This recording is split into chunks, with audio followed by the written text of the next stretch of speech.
વડોદરામાં આજથી 3 દિવસીય બજેટની કામગીરી હાથ ધરવામાં આવશે। વડોદરાથી આ સમાચાર મળી રહ્યા છે। આજથી 3 દિવસીય બજેટની કામગીરી હાથ ધરાશે।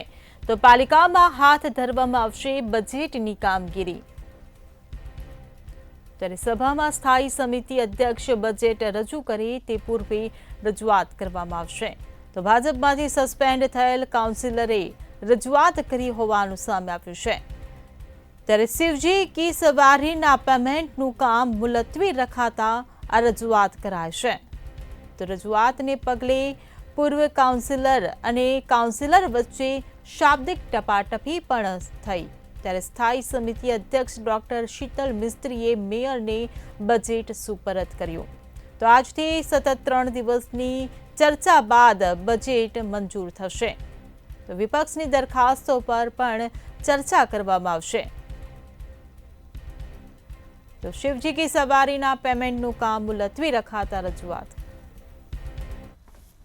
રજિસ્ટ્રાર રાજવી એવા મહારાજા સર સયાજીરાવ ગાયકવાડજીના વડોદરા શહેરમાં જ્યારે પ્રતિ વર્ષ વડોદરાના બજેટની સભાનું આયોજન કરવામાં આવતું હોય છે, ત્યારે આજ રોજ વડોદરા મહાનગરપાલિકામાં સર સયાજીરાવ સભાગૃહ ખાતે વર્ષ 2025-26નું ડ્રાફ્ટ બજેટ લગભગ 6219.81 કરોડનું બજેટ રજૂ કરવામાં આવશે।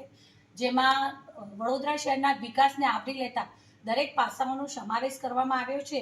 કેટલાક કામો જે પૂર્ણ થઈ ચૂક્યા છે, કેટલાક પ્રગતિ હેઠળ છે, કેટલાક નવા આયોજનો અને આ બધાનો સમાવિષ્ટ કરવામાં આવ્યો છે।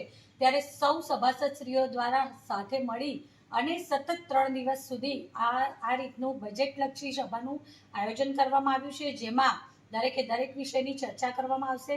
આજે સ્ટેન્ડિંગ સમિતિના ચેરમેન શ્રી ડોક્ટર શીતલભાઈ મિસ્ત્રી દ્વારા સમગ્ર સભામાં બજેટ રજૂ કરવામાં આવશે અને ત્યારબાદ સૌ સભાસદશ્રીઓ પોતપોતાના મતો અને પોતાના વિચારો અને હજુ વધારે વડોદરા શહેરને આપણે સારી રીતે પાયાની બધી જ સુખ સુવિધાઓ માટેનું કેવી રીતે પ્લાનિંગ કરીએ તે માટે બધા પોતાના વિચારો પણ રજૂ કરશે અને 3 દિવસ સુધી આ બજેટની કામગીરી બજેટની સભા ચાલશે।